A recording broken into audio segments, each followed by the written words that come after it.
有一天，小明在酒吧喝完酒，打算打车回家。司机问：“先生，你喝醉了吗？”小明说：“你怎么知道我喝了很多酒？我身上有酒气吗？”“不是，你下来再说，不要站在我车顶。” Today we have 1, 2, 3, and 4. 4 characters. Let's take a look at number 1. So, 家 home. In the old times, families wished to keep pigs so that they have meat to eat. So the lower part is the character of pig in the old times.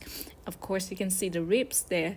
And you keep the pigs under your roof. That makes you a home. Okay. The second one is 酒, alcohol. Any character that is related to water, you can see ... Yeah.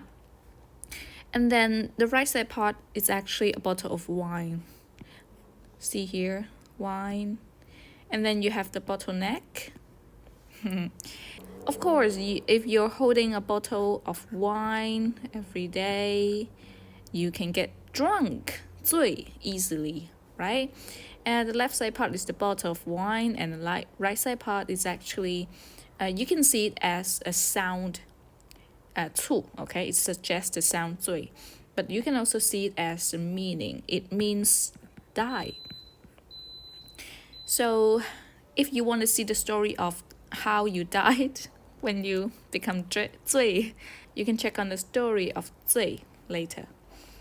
The last word is 站. This one is easy. The left side part suggests upward, standing up. And the right side part suggests the sound 站 together. 站, stand. Simple. Goodbye.